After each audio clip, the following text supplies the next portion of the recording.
नमस्कार विद्यार्थी मित्र मैत्रिणींनो, तुम्हा सगळ्यांचं पुन्हा एकदा स्वागत आहे आपल्या चाणक्य फाउंडेशनच्या या ऑनलाईन प्लॅटफॉर्मवरती, युट्यूब चॅनलवरती.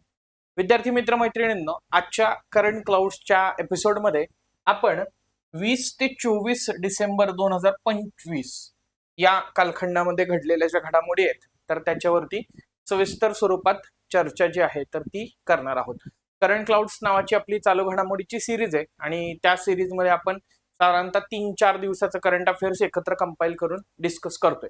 यापूर्वीच्या भागांमध्ये देखील तुम्ही बघितलेला असेल. त्याचबरोबर याच्या आधी आपण मंथली स्वरूपात येत होतो, पण आता तुमच्या खास मागणीस्तव आपण जास्त गॅप पडू नये म्हणून 3-3, 4-4 दिवसाच्या सिरीजच्या माध्यमातून आपल्या समोर येतोय. सो डिस्कशनला सुरुवात करूयात आपण. झारखंड राज्यानं प्लॅटफॉर्म आधारित गिग कामगार नोंदणी आणि कल्याण कायदा 2025 मंजूर केला.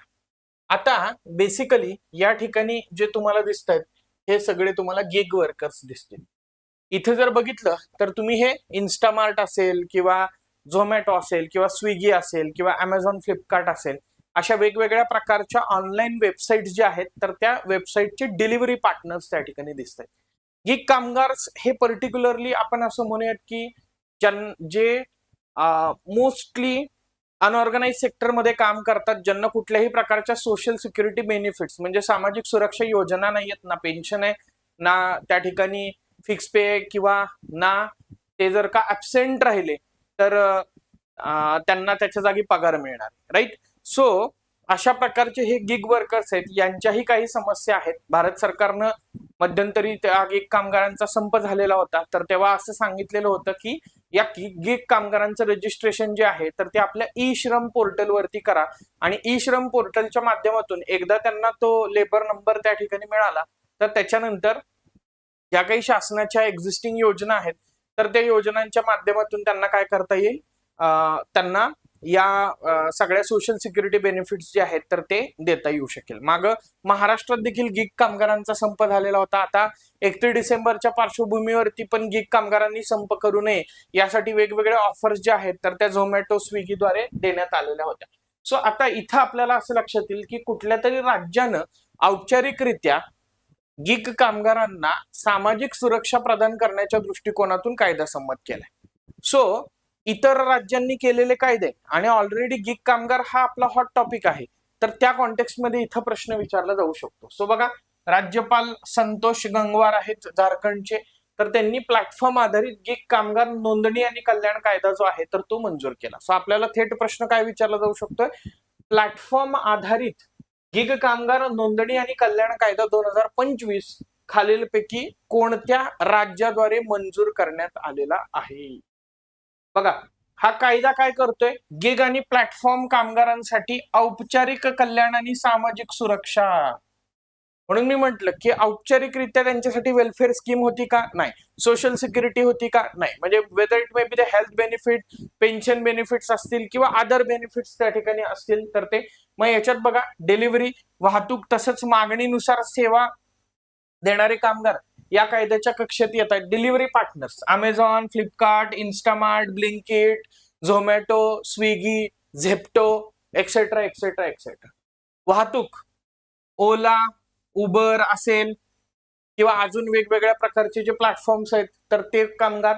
आणि मागणीनुसार म्हणजे ऑन डिमांड सर्व्हिस प्रोव्हाइड करणार, म्हणजे वेगवेगळ्या प्रकारचे ऍप्स असतात बघा, त्याच्यावरनं आपण प्लंबरला कॉल करतो, इलेक्ट्रिशियनला त्या ठिकाणी कॉल करतो किंवा अदर काही कामगारांना कॉल करतो, तर ते सगळे कामगार जे आहेत तर ते या कायद्याच्या कक्षेत त्या ठिकाणी येत आहेत. गिग कामगार कल्याण मंडळ नोंदणी, ओळखपत्र वितरण आणि कल्याणकारी योजनांची अंमलबजावणी त्या ठिकाणी या कायद्याच्या माध्यमातून जे स्थापन केलं जाईल तर ते त्या ठिकाणी करेल. सो या कायद्यानुसार किमान वेतन, वैद्यकीय विमा आणि सामाजिक सुरक्षा लाभ गिग कामगारांना प्रदान करणं अनिवार्य करण्यात आलेले आहे. सो किमान ह्या तरी गोष्टी ज्या आहेत तर ते इम्पॉर्टंट आहे. किमान वेतन, वैद्यकीय विमा आणि सामाजिक सुरक्षा, राईट. तरतुदींचे उल्लंघन करणाऱ्या ऍग्रिगेटर्सना 10 लाख रुपयापर्यंतचा दंड आकारला जाऊ शकतोय. समर्पित कायद्याद्वारे गिग अर्थव्यवस्थेचे नियमन करणारे झारखंड हे देशातील पहिले राज्य ठरलेले. आला का म्हणजे इथं मुद्दा प्रथम घडणाऱ्या घटनेचा पण, राईट. म्हणजे हा मुद्दा फक्त आणि फक्त कुठल्या तरी राज्यानं कायदा संमत केलेला आहे त्याच्या पुरता मर्यादित नाहीये, प्रथम घडणाऱ्या घटनांच्या कॉन्टेक्स्ट मध्ये पण हे आपण बघू शकतो. राईट. नेक्स्ट पुढचा मुद्दा बघा, सय्यद मुश्ताक अली ट्रॉफी 2025. बघा, झारखंडनं पुण्यामध्ये झालेल्या अंतिम सामन्यामध्ये हरियाणाला 69 धावांनी पराभूत केलं आणि सय्यद मुश्ताक अली ट्रॉफी ही स्पर्धा जी आहे तर ती त्या ठिकाणी जिंकलेली आहे.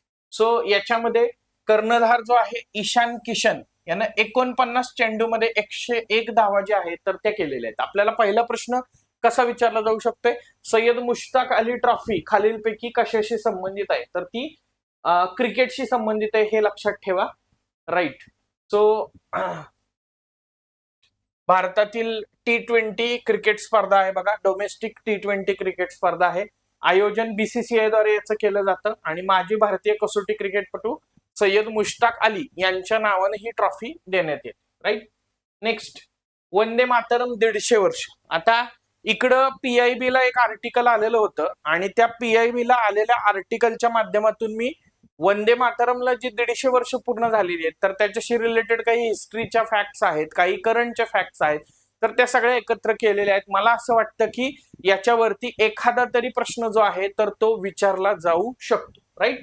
फॉर एक्झाम्पल या ठिकाणी तुम्हाला बघता येईल बघा, बेसिक मूलभूत माहितीमध्ये आपण वंदे मातरमच्या बाबतीमध्ये बंकिमचंद्र चट्टोपाध्याय यांनी त्याची रचना केलेली आहे.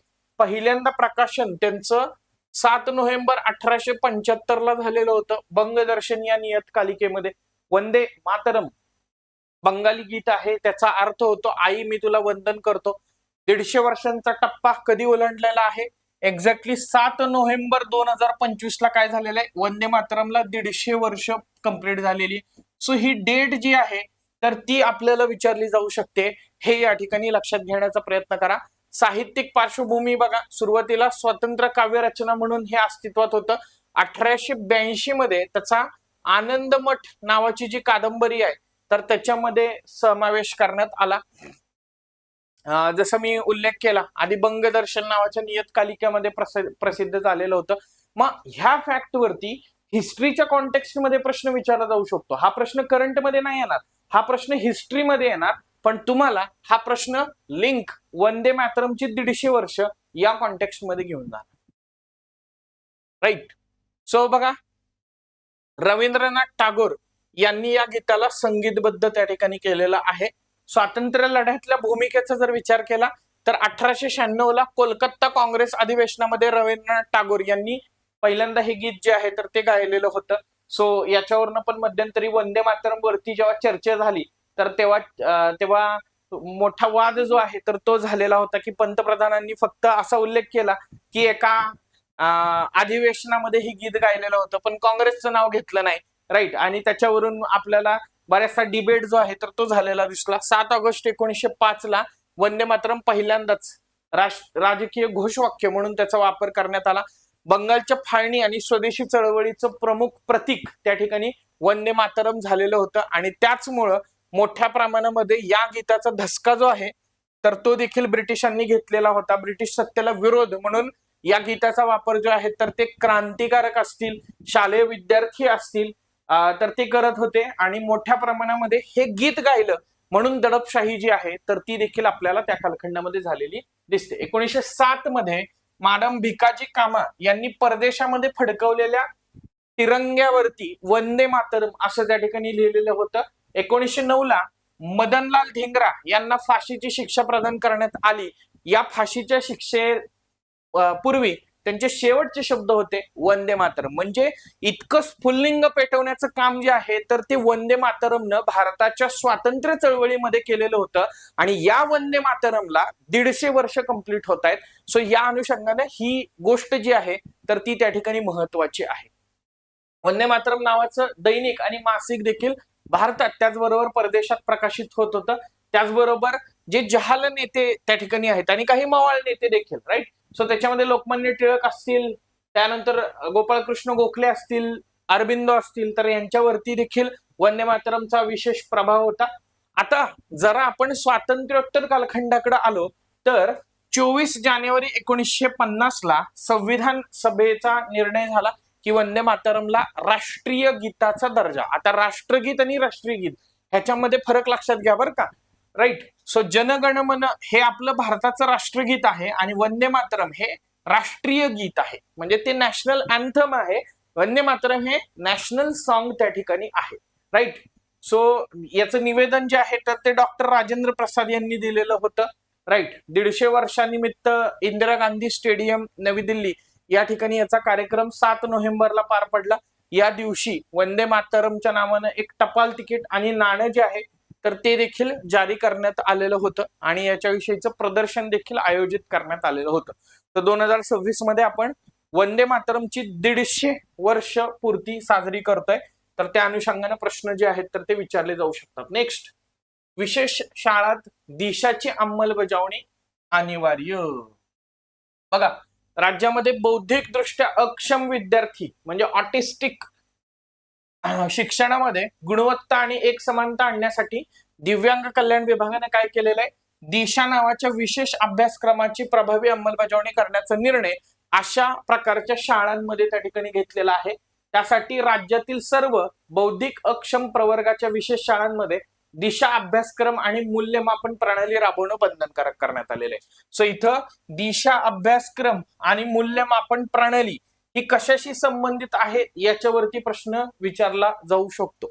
राईट. सो अशा प्रकारच्या शाळांमध्ये जबाबदारी जिल्हा परिषदेचे मुख्याधिकारी आणि मुंबई शहर आणि उपनगराचे जिल्हाधिकारी यांच्यावरती ह्या प्रक्रियेची अंमलबजावणी करण्याची राहील. आपण जेव्हा न्यू एज्युकेशन पॉलिसीवरती फोकस करतो 2020 तेव्हा त्याच्यामध्ये इन्क्लुझिव्ह एज्युकेशन किंवा सर्वसमावेशक शिक्षण याच्यावरती फोकस करतो आणि त्याच दृष्टिकोनातून ऑटिझमग्रस्त बालक जी आहेत तर त्या बालकांच्या विशेष गरजा लक्षात घेऊन ही अंमलबजावणी करण्याचं निर्धारित करण्यात आलेलं आहे. बघा, सो अनुदानित स्वरूपाच्या राज्यामध्ये शेकडो अक्षम विद्यार्थ्यांसाठीच्या शाळा त्या ठिकाणी आहेत, मात्र त्यांच्यामधली गुणवत्ता जी आहे तर ती तपासली जात नव्हती आणि या पार्श्वभूमीवरती दिव्यांग कल्याण विभागानं हा शासन निर्णय जो आहे तर तो जारी केलेला आहे. सो शाळांची या आता दिशा पोर्टल वरती नोंदणी होईल. मुख्याध्यापक, शिक्षकांचं प्रशिक्षण, विद्यार्थ्यांचं वैयक्तिक शिक्षण आणि थेरपी कार्यक्रम तसंच नियमित मूल्यमापन आणि पुनरावलोकन या अंतर्गत करणं जे आहे तर ते बंधनकारक होईल आणि निकष जर का पूर्ण केले नाहीत तर अर्थातच या शाळांचं अनुदान थांबवलं जाईल किंवा नोंदणी प्रमाणपत्र जे आहे तर ते रद्दबातल केलं जाईल. म्हणजे केवळ अशा अक्षम विद्यार्थ्यांसाठी शाळा काढून उपयोग नाही, तर ती शाळेमध्ये वेगवेगळ्या गोष्टींची प्रभावी अंमलबजावणी होतीये का, मग ती थेरपी असेल, त्यांचे लर्निंग आउटकम असतील तर त्याच्याबाबत, तर त्याच्यासाठी नियमन आणणारं हे दिशा नावाचं त्या ठिकाणी पोर्टल आहे, लक्षात ठेवा. नेक्स्ट, पुलित्झर विजेते पीटर अर्नेट यांचं निधन. आता निधन वार्तामध्ये बऱ्याचदा आपल्याला असं लक्षात येईल बघा की असे काही महत्वाचे जे व्यक्ती असतात की ज्यांचं कंट्रीब्युशन काहीतरी आगळं वेगळं असतं तर त्यांच्यावरती प्रश्न येतात. इथं मला टायटल वाचतानाच पुलित्झर नावाचा पुरस्कार या ठिकाणी दिसला. पत्रकारितेसाठी दिला जाणारा एक सर्वोच्च सन्मान म्हणून आपण या पुरस्काराकडे बघतो. तर त्या पुलित्झर पुरस्कार विजेत्या एका व्यक्तीचं त्या ठिकाणी निधन झालेलं आहे. सो त्यामुळे ही न्यूज आपण बघतोय. राईट. सो युद्ध वार्तांकनासाठी बेसिकली हे प्रसिद्ध आहेत आणि व्हिएतनाम युद्धांच्या बाबतीमध्ये त्यांनी जी काही बातमी पुरवलेली होती तर त्याच्यासाठी त्यांना पुलित्झर पुरस्कारानं सन्मानित करण्यात आलेलं त्या ठिकाणी होतं बघा. राईट. सो युद्धाच्या घडामोडी वाचकांसमोर आणण्यासाठी अनेक दशके बंदुकीच्या गोळ्या आणि बॉम्बना हुलकावणी दिलेला पत्रकार असं त्यांचं त्या ठिकाणी वर्णन जे आहे तर ते केलं जातं. व्हिएतनाम युद्ध 1962 ते 1975 सातत्यानं त्यांनी त्या ऑन फील्ड जाऊन त्यांनी काय केलेलं आहे, तिथं वार्तांकन जे आहे तर ते केलेलं आहे. द असोसिएटेड प्रेस साठी त्यांनी या केलेल्या कामगिरीसाठी 1966 मध्ये त्यांना पुलित्झर नावाच्या पुरस्कारानं गौरवण्यात आलेलं होतं. 1991च्या इराक युद्धाचे CNN साठी वार्तांकन त्यांनी केलेलं होतं आणि त्याच्यानंतर ते या युद्ध वार्तांकनामुळे घरोघरी त्या ठिकाणी पोहोचलेले होते. सो पीटर अर्नेट यांचे निधन झाले. असाही प्रश्न बऱ्याचदा इथे येतो बरं का की हे कोणत्या क्षेत्राशी संबंधित आहेत. क्लिअर. सो आणि असे कोपऱ्यातलेच काहीतरी निधन वार्ता आयोग शोधून काढतोय हे लक्षात घेण्याचा त्या ठिकाणी प्रयत्न करा. नेक्स्ट बघा, द्वेषपूर्ण भाषा विरोधी विधेयकाला मंजुरी जी आहे तर ती देण्यात आलेली आहे. Hate speech, right. तर त्याच्यावरती नियंत्रण आणण्यासाठी कर्नाटक विधान परिषदेने हे विधेयक जे आहे तर ते मंजूर केलेलं आहे. मगाशी आपण अशाच प्रकारचं एक विधेयक जे आहे तर ते बघितलेलं होतं. कोणाच्या कॉन्टेक्स्टमध्ये? झारखंड विधानसभेच्या बाबतीमध्ये बघितलेलं होतं. आता अशाच प्रकारचं विधेयक, पण आता हा काही फक्त कर्नाटक पुरता मर्यादित असलेला मुद्दा नाहीये. Hate speech every now and then आपल्याला राष्ट्रीय स्तरावरती पण चर्चेत येताना दिसतं. त्याच्याविषयी कॉन्ट्रोवर्सी पण निर्माण होताना दिसती की हेट स्पीच म्हणजे मग सरकारला विरोध केला म्हणजे हेट स्पीच का, मग अमुक केलं म्हणजे हेट स्पीच का, तमुक केलं म्हणजे हेट स्पीच का.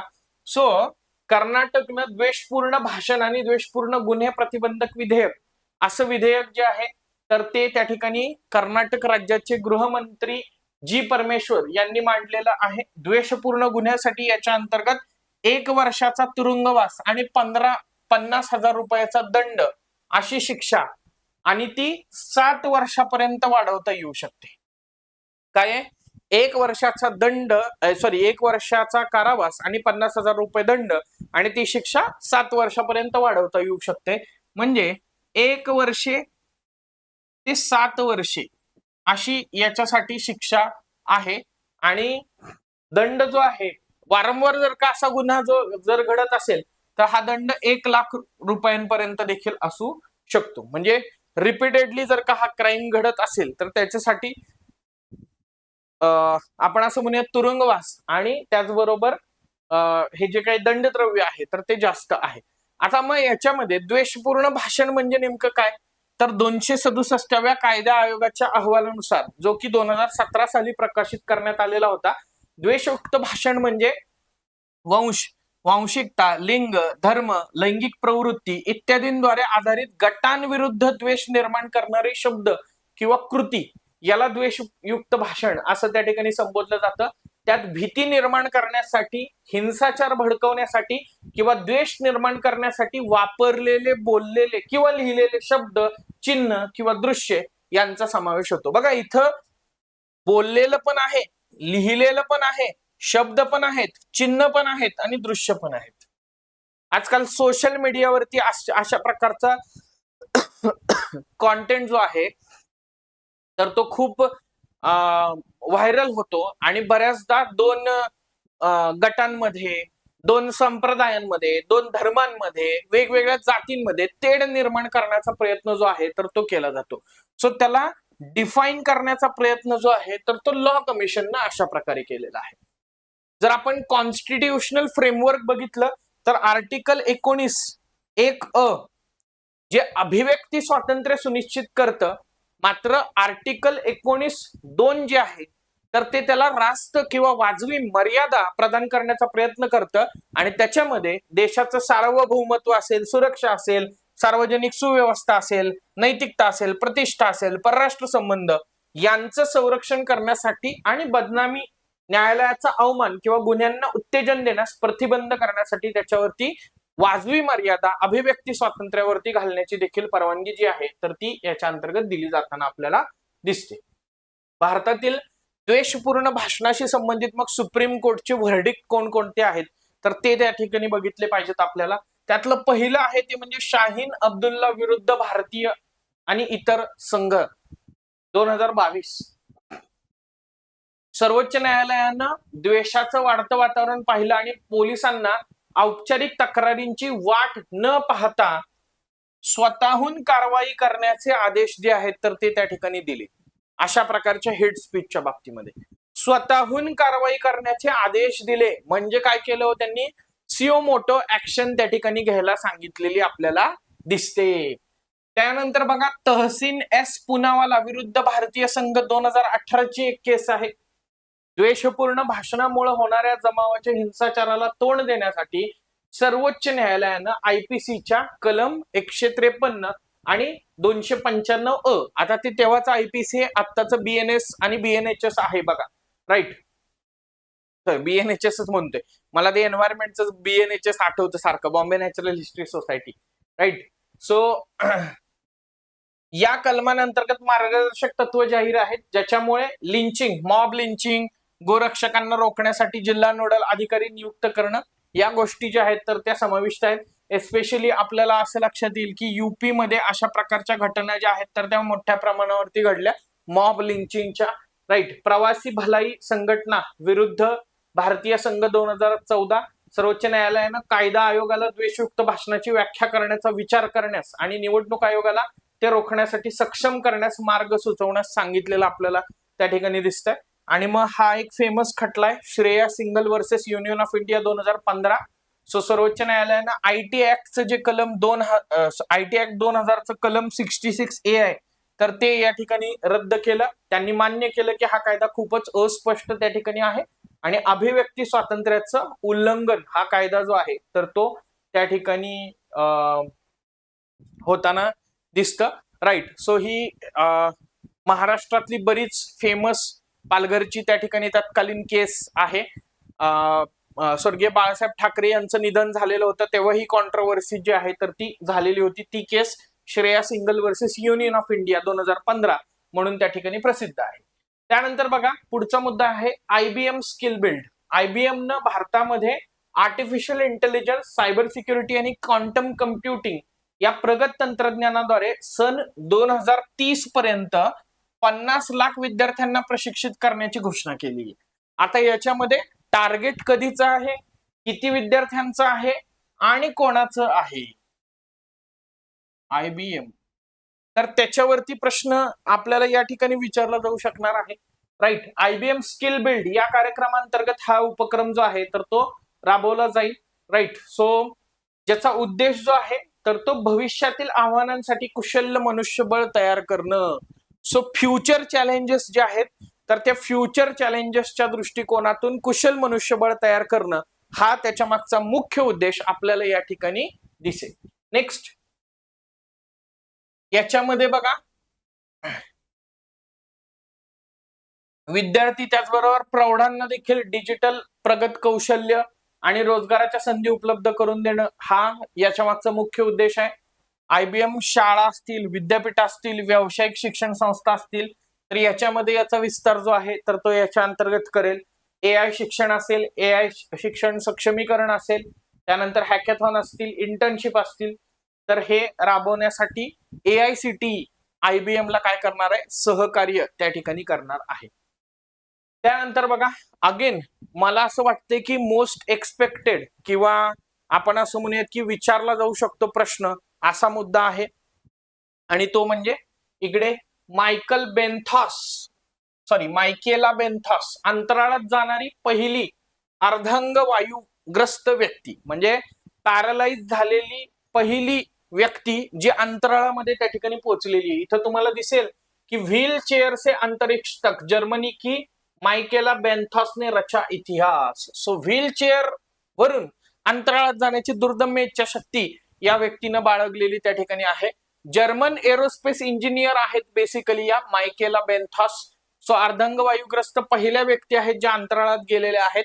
NS-37 सब ऑर्बिटल मोहिमेवर ब्ल्यू ओरिजिनच्या न्यू शेपर्ड रॉकेट वरून त्यांनी याच्यासाठी उड्डाण केलेलं होतं. राईट. सो जेफ बेझोस यांची जी कंपनी आहे ब्ल्यू ओरिजिन यांनी हा एकंदरीतच याचं ऑर्गनायझेशन जे आहे तर ते केलेलं होतं. 20 डिसेंबर 2025 रोजी झालेलं हे मिशन 16वं क्रू फ्लाइट होतं या पर्टिक्युलर कंपनीचं. न्यू शेफर्ड NS-37 न स्थानिक वेळेनुसार पश्चिम टेक्सास मधल्या बेझोसच्या एका प्रॉपर्टीवरून त्या ठिकाणी उड्डाण केलं आणि 11 मिनिटं हे मिशन जे आहे तर ते चाललं. हे वाहन जवळपास 100 किलोमीटर उंचीवरती त्या ठिकाणी पोहोचलेलं होतं. आता मायकेला बेंथॉस या कोण आहेत मग त्याच्याकडे जाण्याचा प्रयत्न आपण करूयात की का बरं एखादी व्यक्ती पॅरालिसिस असून सुद्धा तिने अंतराळ प्रवास त्या ठिकाणी केलेला आहे. जर्मन एरोस्पेस आणि मेकॅट्रॉनिक्स इंजिनियर आहेत या आणि सध्या युरोपियन स्पेस एजन्सीच्या यंग ग्रॅज्युएट ट्रेनी म्हणून त्या आहेत आणि 2024 मध्ये त्या यंग ग्रॅज्युएट ट्रेनी म्हणून युरोपियन स्पेस एजन्सी मध्ये जॉईन झालेल्या होत्या. 2018 मध्ये बेंथॉस यांना माउंटन बायकिंग अपघातानंतर त्यांच्या पाठीच्या कण्याला दुखापत झाली आणि त्यानंतर त्यांनी व्हीलचेअर वापरण्यास सुरुवात केली.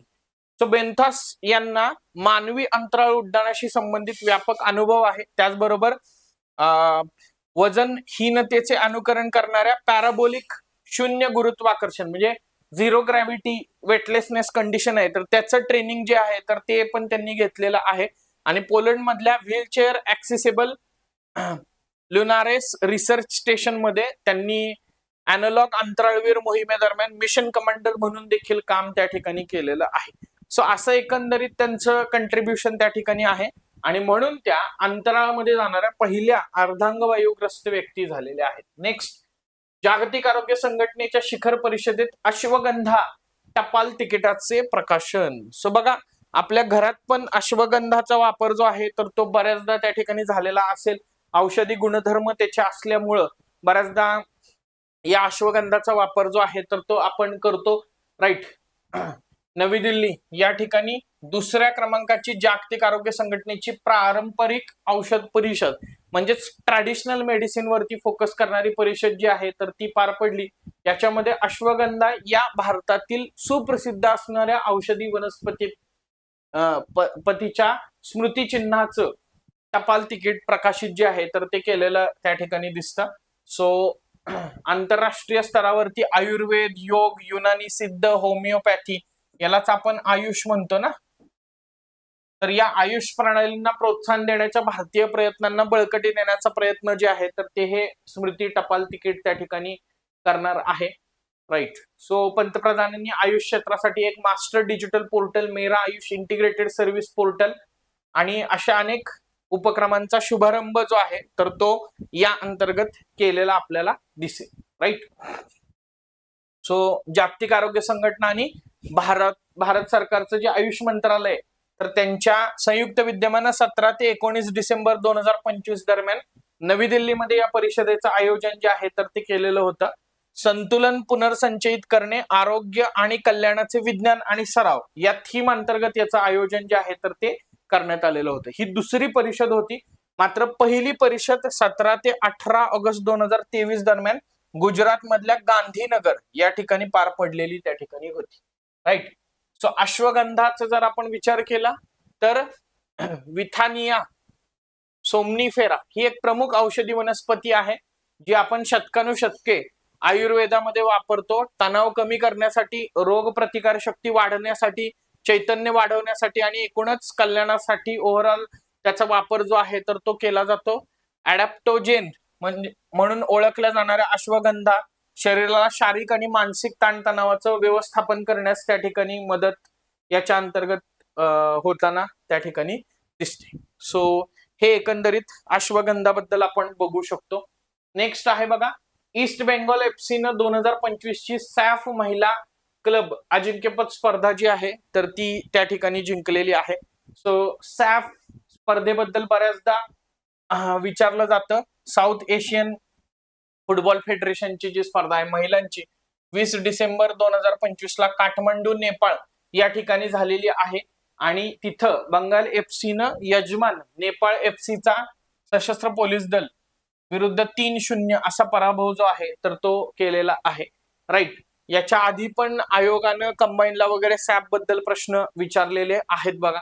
So SAFF South Asian football federation 1997 मध्ये बेसिकली याची स्थापना झालेली त्या ठिकाणी आहे आणि आशियाई फुटबॉल कन्फेडरेशनची एक प्रादेशिक उपकंपनी संस्था म्हणून ही सॅफ काम करते. सदस्यांमध्ये बांगलादेश आहे, भूतान आहे, भारत आहे, मालदीव्स आहे, नेपाळ आहे, पाकिस्तान आहे आणि श्रीलंका आहे. 2000 मध्ये भूतानच्या समावेशासह 7 सदस्यांपर्यंत त्याची वाढ झाली. 2005 मध्ये अफगाणिस्तान समाविष्ट झालं. 2015 मध्ये नव्याने स्थापन झालेल्या मध्य आशियाई फुटबॉल संघटनेत सामील परत ही संघटना झालेली दिसते.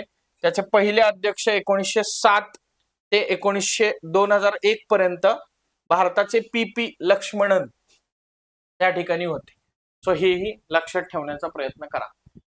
त्यानंतर बघा, रिसेंटली न्यूझीलंड बरोबर भारतानं मुक्त व्यापार करार जो आहे तर तो केलेला आहे आणि याच्यामुळं मोठ्या प्रमाणामध्ये जे टॅरिफमुळं आपल्याला परकीय चलन वगैरे मोजावं लागतंय तर त्याच्यासाठी एक दिलासादायक म्हणून या कराराकडे बघितलं जातंय, कारण या करारामुळं आपल्याला न्यूझीलंडच्या बाजारपेठेमध्ये मुक्त प्रवेश जो आहे तर तो त्या ठिकाणी मिळेल. त्याचबरोबर पुढच्या 15 वर्षामध्ये 20 अब्ज अमेरिकन डॉलर पर्यंतच्या एफडीआयचं आश्वासन जे आहे तर ते न्यूझीलंडनं याच्या अंतर्गत दिलेलं आहे.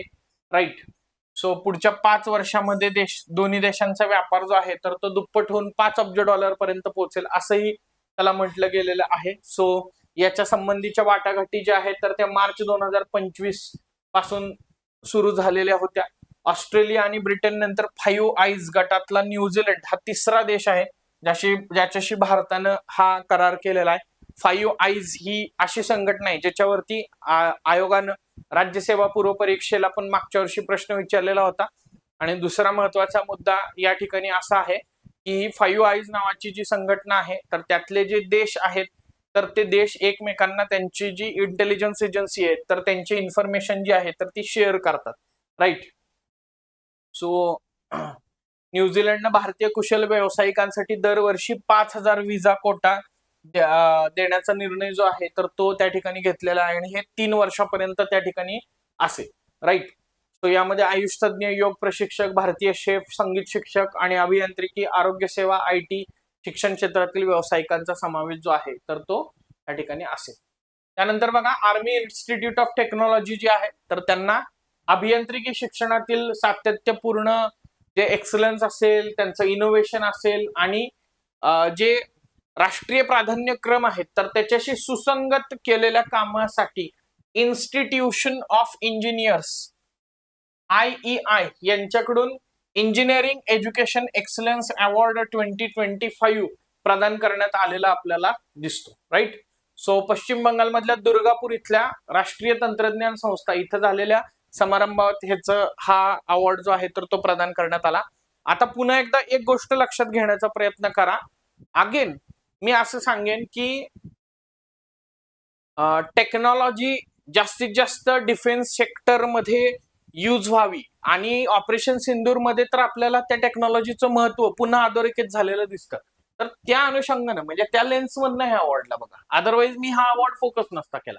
स्पेस लॅब्स बघा, Indian national space promotion and authorisation centre in space न निवडक शैक्षणिक संस्थांमध्ये अंतरिक्ष प्रयोगशाळा किंवा स्पेस लॅब स्थापन करण्याचा निर्णय जो आहे तर तो घेतलेला आहे.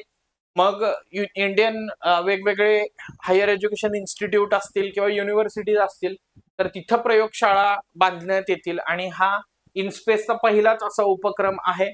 या लॅब देशभरातील विद्यार्थ्यांना अंतराळ तंत्रज्ञानाचं प्रशिक्षण जे आहे तर ते देतील.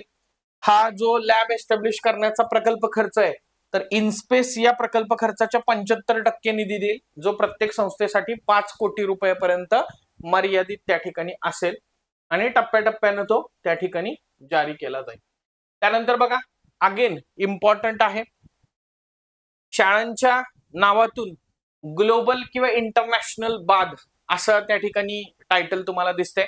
रिसेंटली मराठीमध्ये एक मूव्ही जो आहे तर तो सध्या खूप जास्त गाजतोय तो म्हणजे क्रांती ज्योती विद्यालय मराठी माध्यम नावाचा. आणि मराठी शाळांची दुरवस्था कशी होत चाललेली आहे तर त्याच्यावरती त्यांनी भाष्य केलेलं आहे.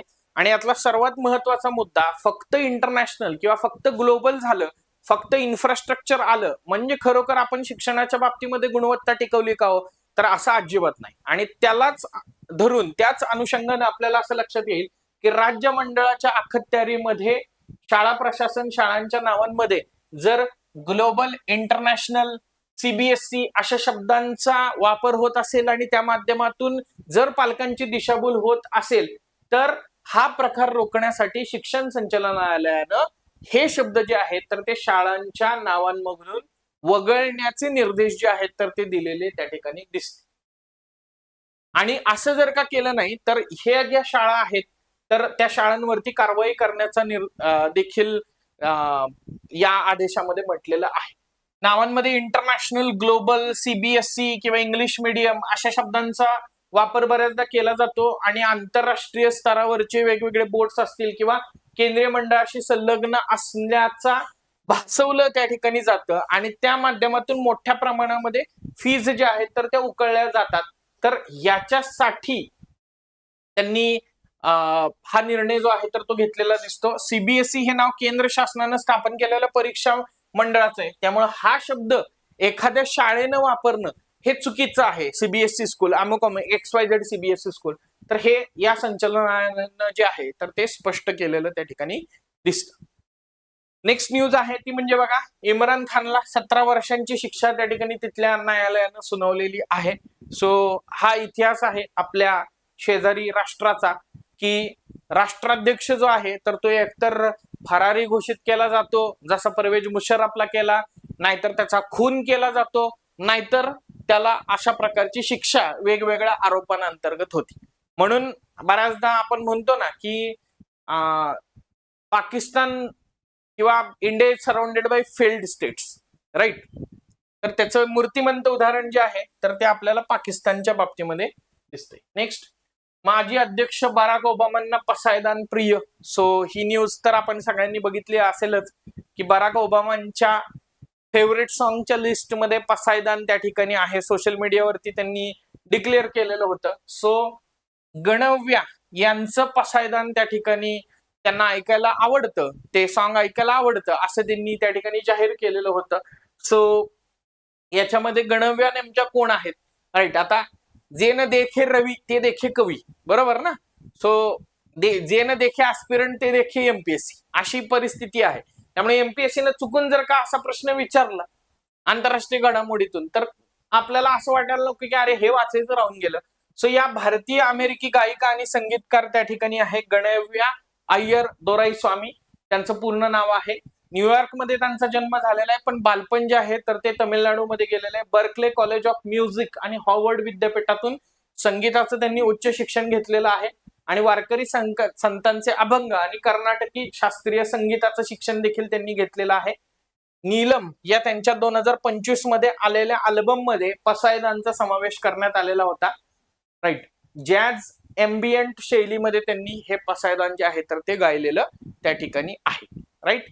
सो थोडीशी वेगळी हटके इन्फॉर्मेशन आहे पण इम्पॉर्टंट आहे, त्यामुळे लक्षात ठेवण्याचा प्रयत्न करा. नेक्स्ट, जिओ पारसी नावाची योजना इंटरनॅशनल इन्स्टिट्यूट फॉर पॉप्युलेशन सायन्सेसच्या अलीकडच्या अहवालामध्ये पुष्टी केली आहे की जिओ पारसी योजनेने पारसी लोकसंख्येचं लक्ष जे आहे तर ते यशस्वीरित्या गाठलेलं आहे. बेसिकली 2013-14 मध्ये अल्पसंख्याक व्यवहार मंत्रालयानं पारसी लोकसंख्येची घट थांबवण्यासाठी ही जिओ पारसी नावाची योजना जी आहे तर ती चालू केलेली होती. वैज्ञानिक प्रोटोकॉल आणि संरचित हस्तक्षेपाचा वापर करून पारसी लोकसंख्येचं स्थिरीकरण करणं आणि त्या लोकसंख्येमध्ये वाढ करणं हा याच्या मागचा मुख्य उद्देश त्या ठिकाणी होता. नेक्स्ट, उथळ पाण्यात कार्यरत असलेले अंजदीप हे तिसरं पाणबुडी विरोधी जहाज जे आहे तर ते नौदलाला सुपूर्त करण्यात आलेलं आपल्याला दिसतं, राईट. 8 पाणबुडी विरोधी जहाजांपैकी हे तिसऱ्या क्रमांकाचं जहाज आहे, हे लक्षात ठेवा.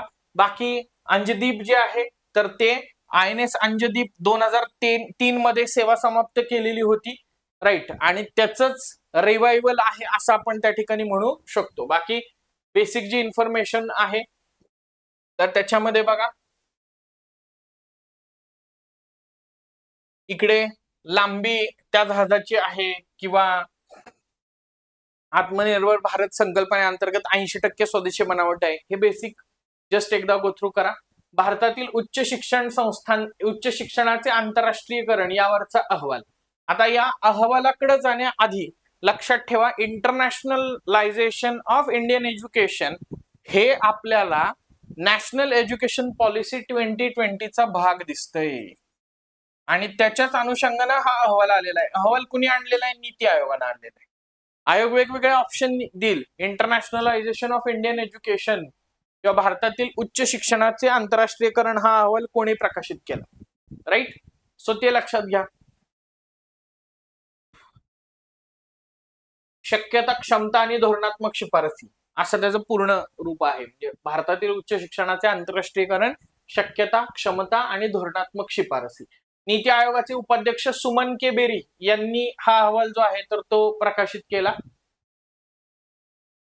नीती आयोग आणि IIT मद्रास यांच्या अंतर्गत एक करार झालेला होता आणि त्याच्या ज्ञान भागीदारकांच्या गटांच्या सहकार्यातून हा अहवाल जो आहे तर तो तयार करण्यात आलेला आहे. मी जसं उल्लेख केला की इंटरनॅशनलायझेशन ऑफ एज्युकेशन हे NEP मध्ये होतं. तो गुणात्मक आणि संख्यात्मक विश्लेषण, इंटरनॅशनलायझेशन ऑफ हायर एज्युकेशन, तर त्याच्यावरती हा भर देतो. 24 राज्यांमध्ये 160 भारतीय उच्च शिक्षण संस्थांनी 100हून अधिक प्रश्नांच्या सर्वेक्षणाच्या माध्यमातून या अहवालाला उत्तर दिलेलं दिसतंय. राईट, सो लक्षात ठेवा. आणि नेक्स्ट जी शेवटची न्यूज आहे, राष्ट्रीय विज्ञान पुरस्कार 2025. बघा, भारत सरकारतर्फे दिले जातात हे, आणि सायन्स अँड टेक्नॉलॉजी क्षेत्रामध्ये दिले जाणारे सर्वोच्च पुरस्कार आहेत.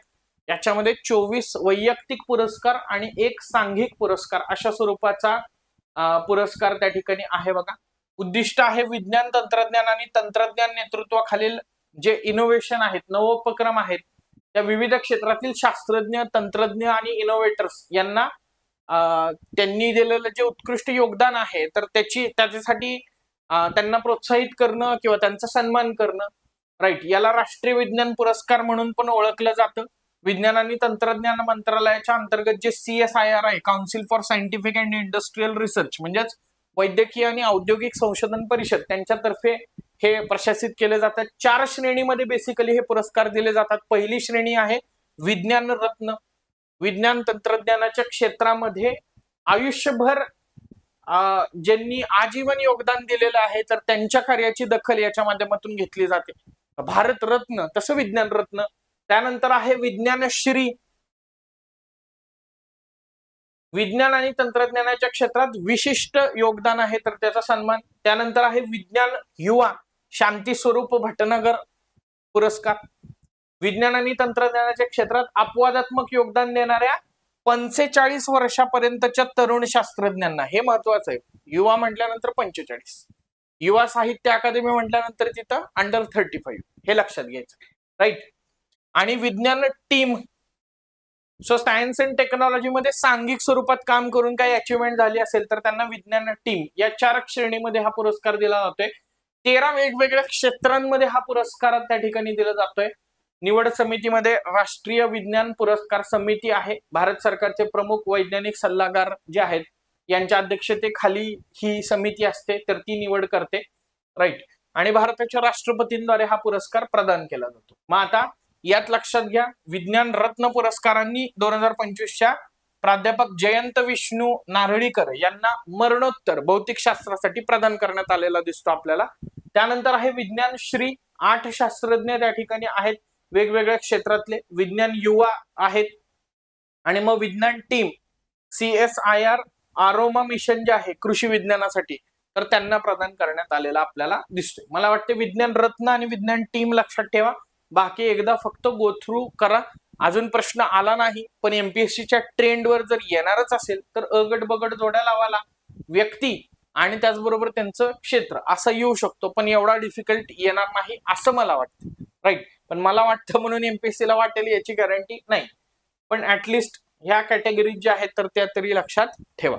राईट, सो विद्यार्थी मित्र मैत्रिणींनो, इन जनरल या होत्या 20 ते 24 डिसेंबरच्या न्यूज, ज्या आपण डिटेल स्वरूपात डिस्कस केल्या.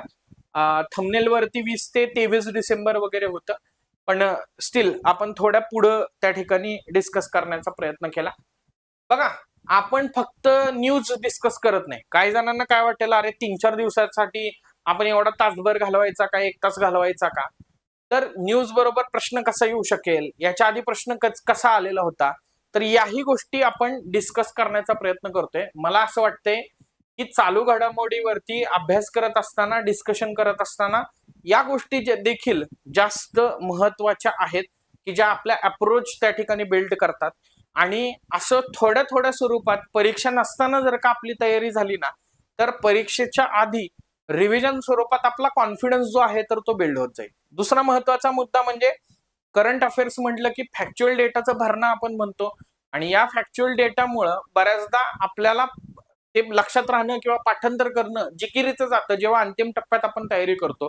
तर हेच जर का आता आपण टार्गेट ओरिएंटेड केलं, मी म्हणतो जास्त काही नाही, आठवड्याला 10 जरी न्यूज तुम्ही व्यवस्थित केला ना परफेक्ट, महिन्याच्या 40 न्यूज झाल्या, 10 महिन्याच्या 400 न्यूज झाल्या. मी काय म्हणतो, 12व्या महिन्यात आपली जेव्हा परीक्षा असेल, तर तेव्हा थोडं तरी बर्डन कमी असेल ना. राईट, तर ते तसं त्या ठिकाणी करणं आपण अपेक्षित आहे. आणि याच्यासाठी ही सिरीज त्या ठिकाणी आहे. बाकी तुमचे काही प्रश्न असतील, तुम्हाला अतिरिक्त काही कुठल्या विषयावरती व्हिडिओ पाहिजे असतील करंट अफेअर रिलेटेड, तर कमेंट करून त्या ठिकाणी नक्की सांगा. आपली थोडीशी स्टॉप झालेली PYQ किंवा FYQ सिरीज त्या ठिकाणी आहे, MCQ सिरीज आहे, ती देखील आपण लवकरच त्या ठिकाणी घेऊन येऊयात. सध्या तरी इथंच थांबूयात. धन्यवाद, जय हिंद आणि बाय बाय.